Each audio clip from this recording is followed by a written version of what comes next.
social del personal de farmacia. El mejor remedio para su salud.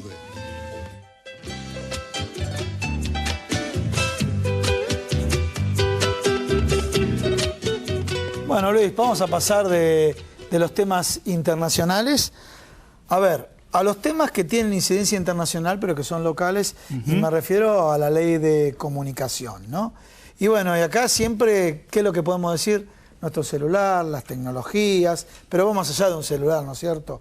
Y acá hoy nos acompaña un referente de Capitel, vicepresidente, Eugenio Atges, que es la Cámara Argentina de Pymes Proveedoras de Industria de Telecomunicaciones. ¿Cómo te va, Eugenio? ¿Qué contás? Bienvenido. ¿Cómo están? Muy amables. Bueno, en la presentación del programa la primera referencia que hice fue la pyme, el valor de la pyme y demás. Primero, me gustaría, como referente de una cámara, ¿realmente la pequeña y mediana empresa en telecomunicaciones tiene valor agregado? Sí, lógicamente las pymes, como bien dijiste, ocupamos el 80% de la mano de obra del país, o sea que somos un motor de economía. Lamentablemente en las telecomunicaciones, como en tantos otros rubros, se nos castiga a las pymes, se nos castiga por todos los lados, ¿no? O sea, no solamente desde el gobierno, digamos, desde el Estado, con el tema impositivo, con los temas, con todas las cosas que lidiamos, ¿no? Con la cantidad de feriados, con los niveles de ausentismo, digamos, realmente tenemos muchos problemas que son comunes a todas las pymes. Después está el tema de nuestros, digamos, ya yendo sectorialmente, tenemos el problema de nuestros clientes. Nosotros trabajamos para empresas que son muy grandes, son todas empresas globales, las telcos. Sí. Son empresas que, bueno, por su escala de compra y demás, bueno, tienen una política un poco supermercadista, entonces todo el tiempo están buscando mejorar sus costos y eso hace que las pymes cada vez estemos en situaciones más críticas, ¿no? Las pymes no producimos, en Argentina no producimos tecnología para telecomunicaciones. O sea, el equipamiento, lo que está del lado del cliente, digamos, no el celular que tenemos nosotros, sino que está del lado del cliente que hace que el celular, digamos, tenga comunicación, esas tecnologías no se fabrican en el país. ¿Dónde se fabrican? Esta zona en general del Oriente, sí. Asia. Sacando la tecnología, todo el resto se fabrica en el país. ¿Qué es el resto?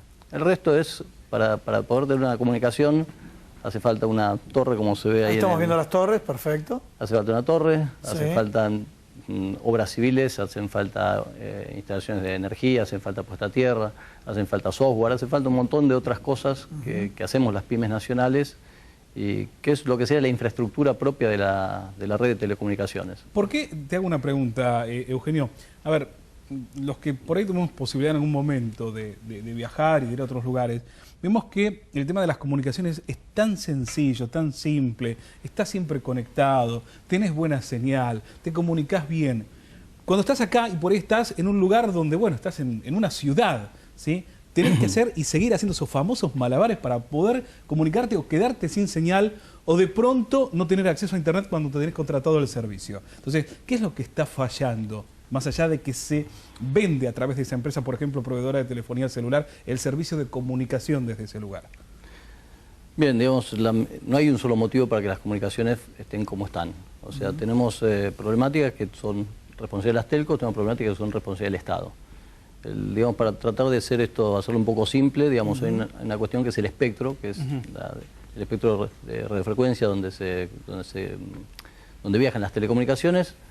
En este momento hay básicamente, sería como una autopista de 4 carriles, de los cuales uno no está funcionando porque es el que le retuvo el Estado cuando se junta Telefónica con Movistar. Por una cuestión monopólica le retiran la licencia de ciertas frecuencias. Esas frecuencias iban a ser operadas por ARSAT, o sea, bueno, han tenido varias vueltas. Esas frecuencias están demoradas, con lo cual... Están bloqueadas. Bloqueadas, por eso, para hacerlo fácil, de 4 carriles hay 3 carriles, con lo cual esto concentra el tráfico. O sea, el primer carril, ¿quién lo tiene bloqueado? Las telefónicas. No, hay 3 carriles que tienen Telefónica, digamos, las 3 operadoras principales, y el cuarto carril, que es el que las frecuencias que son monopólicas de cuando Telefónica y Movicon se juntaron, que son Movistar, ese cuarto carril lo tiene reservado el Estado. Bien. Lo iba a operar ARSAT y finalmente no resultó. Bueno, hay varios proyectos, pero todavía no está muy claro quién va a operar esa banda, esas frecuencias. Es un tema. Hay otro tema que es la cantidad de celdas, o sea que serían, no las torres, sino las celdas, porque hay celdas que son antenas puestas contra un edificio o antenas que están, digamos, mimetizadas dentro de la ciudad. La cantidad de celdas necesarias para cubrir la cantidad de teléfonos que hay, de usuarios, es baja. O sea, necesitamos que haya muchas más celdas. Aquí se dan nuevamente dos problemas. La responsabilidad del Estado, que es que los municipios no permiten la instalación fácil de celdas. O sea, cuando uno quiere hacer una obra por una torre en un barrio, 3 vecinos se juntan, van al municipio y la municipalidad clausura la obra. Porque bueno, la municipalidad responde a sus ciudadanos y bueno, y entonces es más fácil, digamos, decirle que no a la telco, que no a la obra, que digamos que perder los votos del ciudadano. Entonces ahí hay un problema que tendría que haber una ley para instalación de celdas. Te pido un favor, continuamos con el tema de instalación de celdas. Ahora vamos a la tanda de Argentinísima Satelital y continuamos acá en Proyecto Federal.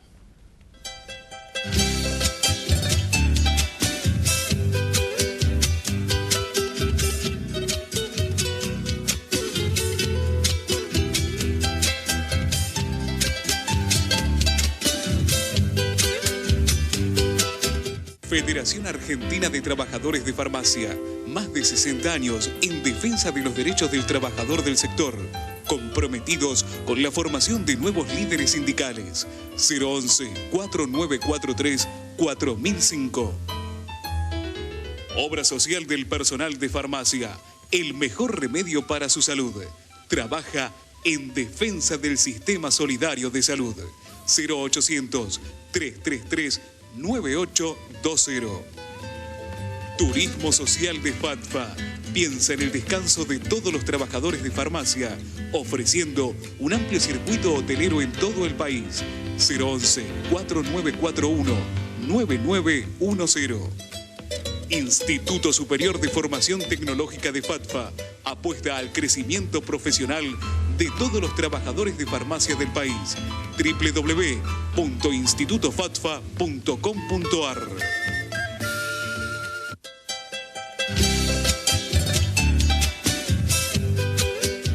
Bueno, para los que se incorporaron ahora al programa, estamos hablando de comunicaciones, ¿sí? El tema de distintos proyectos de ley, qué es lo que está pasando con la pequeña y mediana empresa en materia de telecomunicaciones, las características que tiene la industria de telecomunicaciones. Estamos hablando de celdas.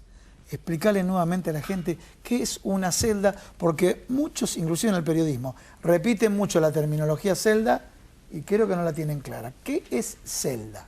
Bien, la celda es lo que está del lado de la empresa de telecomunicaciones, que se comunica con las terminales, con los celulares que tenemos las personas que usamos. De las celdas luego se comunican entre celdas y después las comunicaciones viajan toman distintas vías. Esas celdas, sí, físicamente, ¿dónde están ubicadas? Hay torres, como veíamos hace un rato en la pantalla, pueden ser torres, pueden ser terrazas, son antenas, o sea, digamos, hay una estructura, soporte de antena y antenas. La antena... Cuando es una terraza, ¿le piden permiso al edificio para colocar se alquila la terraza y se ponen antenitas. ¿Qué hacen? ¿Se alquila? Se alquila la terraza. Se alquila la terraza. Sí, bien. Y se ponen antenas. Son datos que hay que darlo acá. Información bueno, aquí hay un tema... Vamos a poner algunos de los departamentos, vamos a poner a alquilar la terraza para bajar las especies. Es una manera. Es una manera. Yo decía, hay tres problemas por los cuales, digamos, cuesta el despliegue de las redes. Sí. Uno es porque no hay una ley, que no hay una política para instalación de celdas, entonces cada municipio hace lo que le parece. Entonces en un municipio se puede instalar, en el municipio al lado no se puede instalar. Bien. Entonces esto hay un caos. Lo complica. Esto complica. Hay un tema de sensibilidad de la gente, digamos, en cuanto a las antenas. A nadie, en general, no son lindas las estructuras, una torre estas rojas y blancas, como se está viendo ahí en pantalla.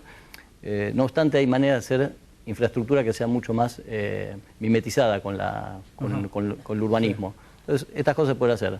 Bueno, ahí viene el tema de que las telcos tienen que invertir para hacer estas cosas. O sea, por un lado está la gente que no quiere las estructuras, por los temores, digamos, de la salud, cosas que, bueno, que no están demostradas y que en realidad los niveles de radiación y todo esto son bajos, con lo cual, digamos, sería bueno que se difunda, porque a veces cuando un teléfono tiene poca señal, empieza a levantar su potencia y es mucho más dañino tener un teléfono levantando potencia a muy pocos centímetros del cerebro que una celda que puede estar a 20 o 30 metros. O sea, las mediciones de potencia dan más bajas de una celda que el teléfono que toma con mala señal, con lo cual menos cobertura, peor radiación, o sea, peor para la salud que si hay más celdas, ¿no? Entonces esto es un contrasentido. ¿Cuándo se va a solucionar esto?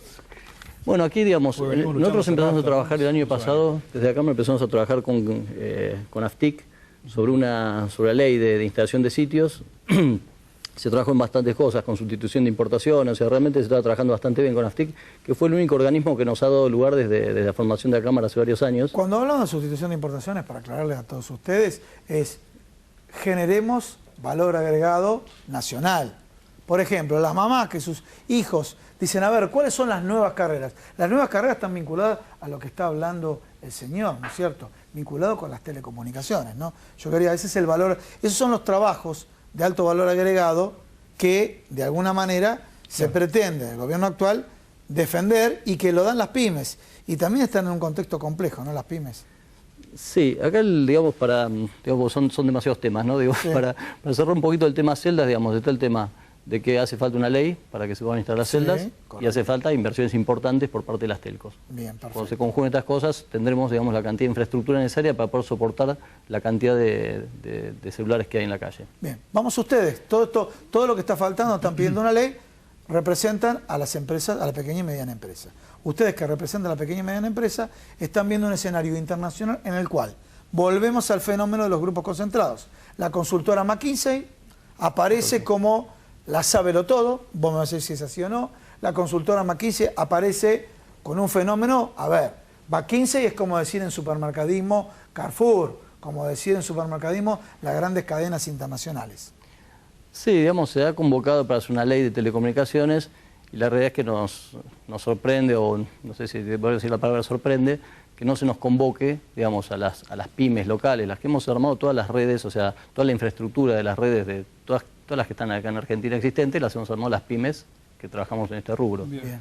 Entonces no se nos ha convocado para participar de una ley donde básicamente ocupa nuestro rubro, ¿no? Bien. Se trae una consultora internacional, las empresas que operan el espectro, que el espectro es una propiedad del Estado, nuestro, es de las personas el espectro, lo operan en empresas que son internacionales, la traen para hacer una ley de telecomunicaciones a un auditorio internacional, y la tendencia es que se va a terminar comprando todo a empresas extranjeras, con lo cual, digamos, el sector a nivel pyme, a nivel local, quedamos muy mal parados. Bueno, muy bien. Te agradezco muchísimo tu participación en el programa. Y esperemos que, obviamente, después de la repercusión que tenga esta nota y tu presencia en los distintos medios y la presencia de tu Cámara en los distintos medios, de alguna manera haga que el gobierno reaccione. Nuevamente, muchísimas gracias. Un pequeño corte y continuamos con Proyecto Federal. Y ahora sí, comenzamos con todos los temas de salud.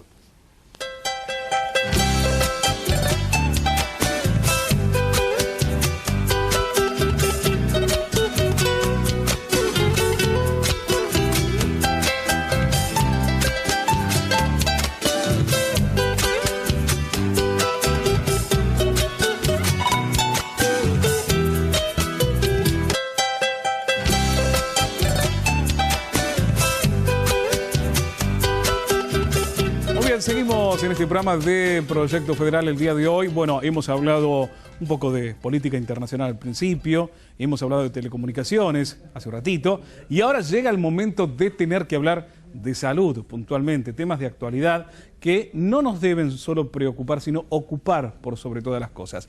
En primera instancia le voy a dar la bienvenida, buenas noches, gracias por estar, a la doctora Ángela Gentile. Ella es jefa de epidemiología del Hospital de Niños Ricardo Gutiérrez. ¿Y hay alerta, doctora, por la cantidad de casos de gripe A que se están registrando en el país? Muchos de ellos mortuorios, lamentablemente. Y también, ¿cómo está afectando estas condiciones climáticas por este adelantamiento que tal vez no esperábamos en cuanto a las bajas temperaturas? Bueno, buenas noches. La verdad que un gusto estar con ustedes. Y sí, es así. Siempre que aparecen las bajas temperaturas, aparecen los cuadros de infecciones respiratorias. Vamos a concentrarnos sobre todo en pediatría, ¿no es cierto? Y empiezan a aparecer los cuadros de bronquiolitis, de neumonía, y en este caso hemos tenido también una aparición precoz de casos de influenza. Sí. Influenza es un virus que tiene varios tipos. Puede ser influenza A, influenza B, y dentro del A puede ser H3N2 o H1N1.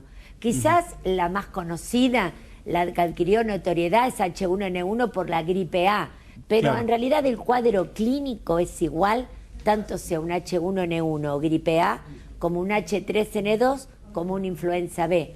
Lo que uno habla es de enfermedad tipo influenza, que la forma clínica es la misma.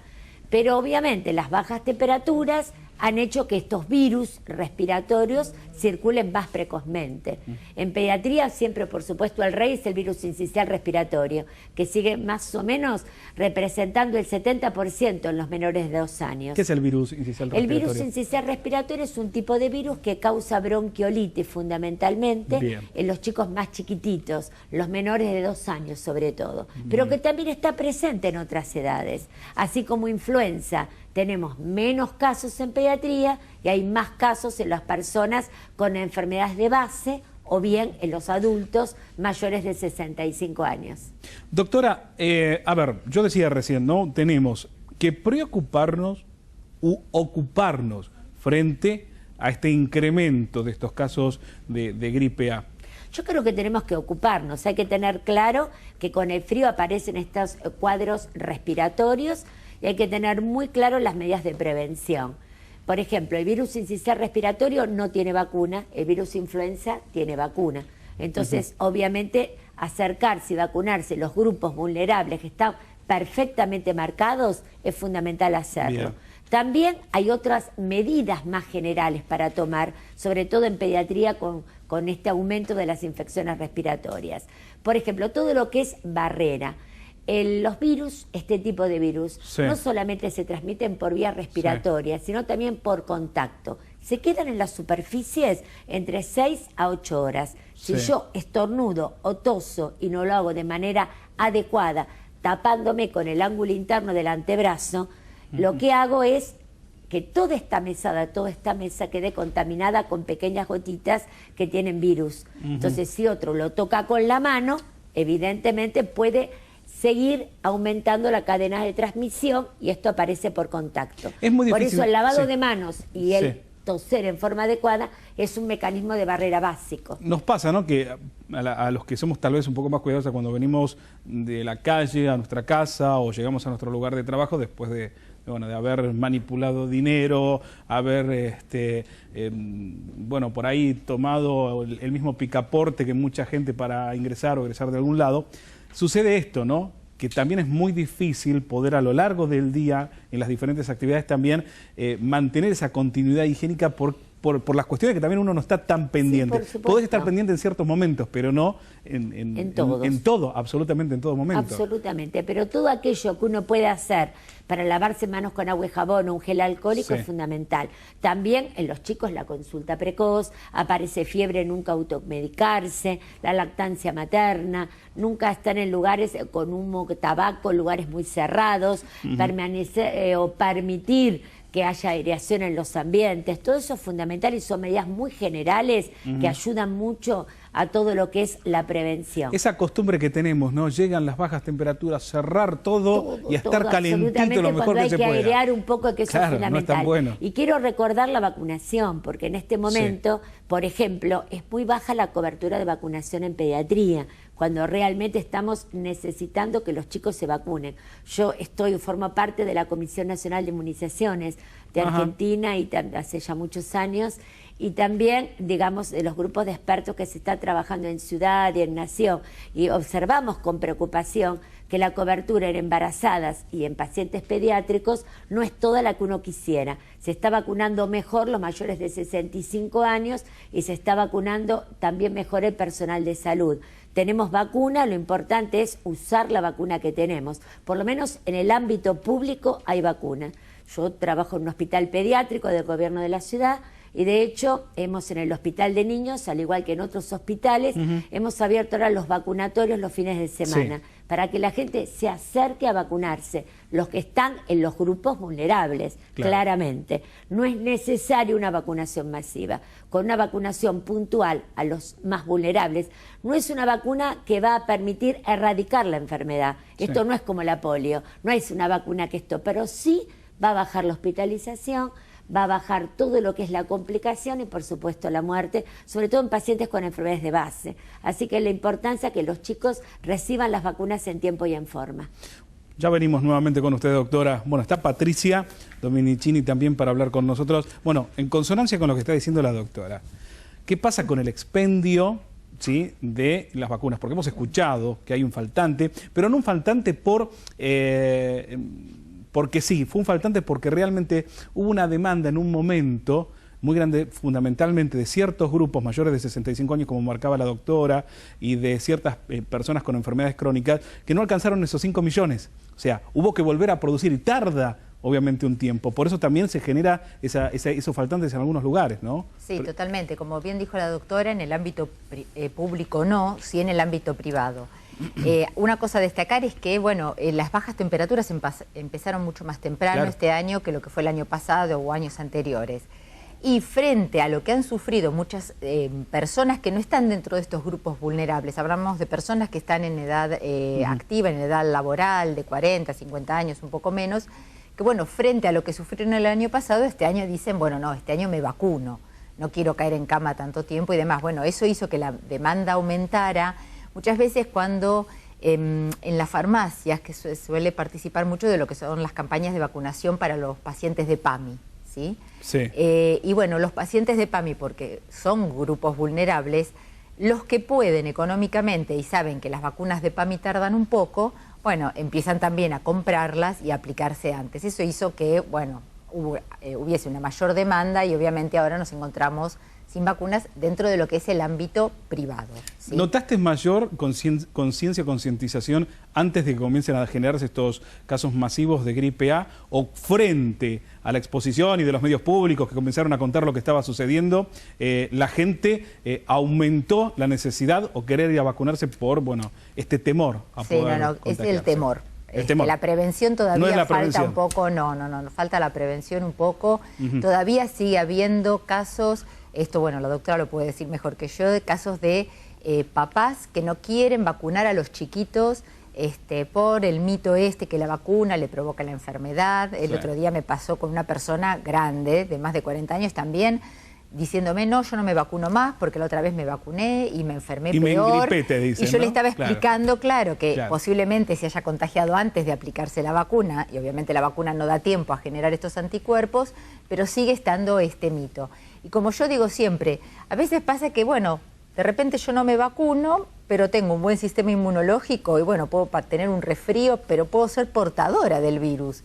Entonces, yo no me enfermo, pero puedo enfermar al resto, ¿no? Entonces, esta conciencia de lo que es la salud pública, que yo estoy en un entorno determinado, falta todavía. Falta, por ejemplo, esto en los ámbitos laborales también, que la persona está con un cuadro bastante agudo y dice, no, por las dudas no falto por lo que me pueden hacer y demás, y va contagiando al resto. Claro, ese es el tema, ¿no? Ese es el problema también. Doctora, lo que plantea Patricia, el tema de vacunarse primero por el temor y segundo, este concepto tan erróneo que todavía hay, ¿no? De, no, la vacuna por nada, el mundo me voy a engripar peor que si no me la diese. Sí, ese es un mito claro, porque primero que cuando una persona se vacuna tarda entre 10 a 14 días de elevar anticuerpos y entonces muchas veces, como bien dijo, están incubando la enfermedad, pero también puede ser que estén circulando o están circulando otros virus respiratorios. Una persona puede estar vacunándose con vacuna antigripal y está circulando también para influenza, por ejemplo, está circulando adenovirus, está circulando incluso el sincicial en población de mayor edad. Entonces, no es gripe lo que tiene por influenza, sino por otro virus respiratorio con un cuadro clínico similar. La vacuna no produce enfermedad, es un virus inactivado, muerto, no replica. Si está muerto y no replica, no puede traer enfermedad. Entonces, para que quede absolutamente clara, las vacunas inactivadas, como en el caso del antigripal, no producen enfermedad. Bien. Doctora, a ver, ¿cuáles serían las recomendaciones que le da usted a los papás, con respecto a los chicos, obviamente, y a la población en general, para prevenir posibles problemas respiratorios, más allá del vacunarse, el de mantener la higiene lo mejor posible, etcétera, etcétera, por la gripe A? Aparte de todas las medidas de prevención que estuvimos mencionando, creo que es una buena pregunta, porque va también a que todos los pacientes pediátricos, los papás deben llevar a los chicos a control. ¿Qué quiere decir? Tener la vacuna antigripal y todas las vacunas al día, porque hay otros cuadros que también, como la neumonía, Eso se puede evitar con la vacuna de neumococo que está en calendario. Entonces, todas las vacunas deben estar al día. Tenemos también a veces casos de coqueluche y tenemos buenas vacunas para poder prevenir coqueluche. Por eso menciono dos de los ejemplos probables, pero por eso las vacunas al día es fundamental. Segundo, la lactancia materna, que eso protege muchísimo, sobre todo los primeros 6 meses de vida. Pensemos que la vacuna antigripal en los chicos se da a partir de los 6 meses. Sí. Antes no es posible vacunarlos. Entonces es fundamental todo lo que implica, digamos, este punto. También la vacunación de las embarazadas, porque la vacunación de influenza en las embarazadas permite protegerse, también pasa anticuerpos, al igual que la vacuna para coqueluche, la vacuna pertussis. Es una vacuna que la damos en la embarazada a partir de la semana 20 y que luego va a proteger a ese recién nacido, sobre todo en una etapa en que no lo puedo vacunar. Por otra parte, nunca automedicarse, siempre cuando el chiquito tiene fiebre, concurrir precozmente, ver siempre los signos de alarma. Los chicos más chiquitos, en los lactantes, respiran más agitadamente, no quieren comer, les cuesta dormir, inmediatamente concurrir. Yo creo que coincido totalmente con Patricia lo que ha sido la demanda de vacuna antigripal, por un poco el miedo, pero tenemos que tratar cada vez más de educar para que precisamente se entienda que las vacunas son solidarias, que los mecanismos de prevención, todos, no solo vacunas, son fundamentales ponerlos en práctica. Y creo que también me permito decir que los maestros, los docentes, son fundamentales también en esto, porque trabajan con los chicos, con talleres y posicionan el concepto de prevención. Y hay que educar en todo este tipo de cosas. Doctora, muchas gracias por haber venido. Por favor, gracias por los consejos. Gracias. Estaremos nuevamente con usted. Gracias. Seguro. Gracias. Bueno, Patricia, vamos a cambiar de tema. Cambiamos. Dieta. Qué tema que a mí me cuesta tocar, te digo. A ver, dietas bajas en grasas. ¿De qué hablamos? Bueno, de eso, de dietas bajas en grasas, no sin grasa. Claro, ¿sí? Es otro tema. Obviamente siempre hablamos de la importancia de una buena alimentación, una alimentación que sea variada y que contengan todos los nutrientes. Dentro de estos nutrientes que son fundamentales, tenemos grasas, las llamadas grasas buenas, las llamadas grasas no saturadas, ¿sí? Se llaman grasas no saturadas fundamentalmente por su estructura química, ¿sí? Pero esa estructura química, cuando uno le da calor, le da temperatura, hablemos de que la transformo en algo frito, por ejemplo. Bueno, la transformo de grasa no saturada a grasa saturada, que el organismo ya no la recibe tan bien y no es tan buena, ¿sí?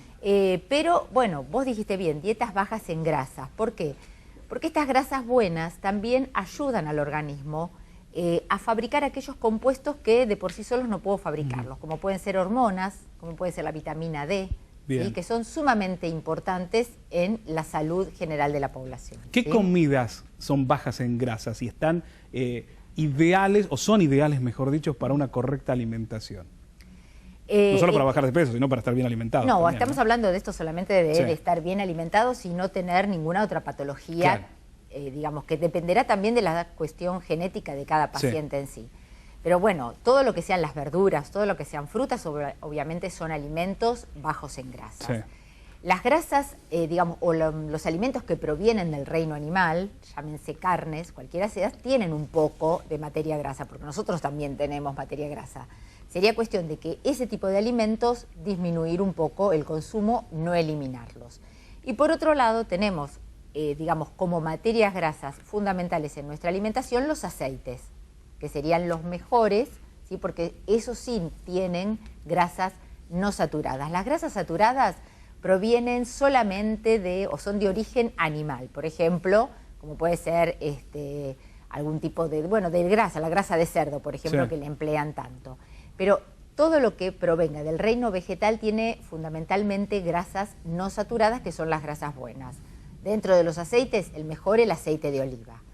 Que yo condimente con un poco de aceite de oliva una ensalada, siempre en crudo, vuelvo a recordar lo que decía antes, si lo caliento lo transformo químicamente y eso es lo que hace mal, entonces lo uso en crudo, el aceite de oliva es uno de los mejores, Bien. ¿sí? Pero también tiene que ver la cantidad que emplee. Lógico. Patricia, bueno, nos hemos quedado sin tiempo, igual hemos instalado el tema. Sí. Vamos a seguir desarrollándolo porque es muy interesante. Sé que vamos a hablar también, por ejemplo, de los pescados, de las bondades. Hay muchas cosas para hablar, pero por lo menos hemos expuesto medianamente el tema para desarrollarlo en otra oportunidad. Gracias, como siempre, por venir y por estar con nosotros. Por invitarme. Un placer. Queridos amigos, nos quedamos sin tiempo el día de hoy en Proyecto Federal. Nos vamos a encontrar la próxima semana, como siempre, en este que es el programa de la Federación Argentina de Trabajadores de Farmacia. Hasta luego.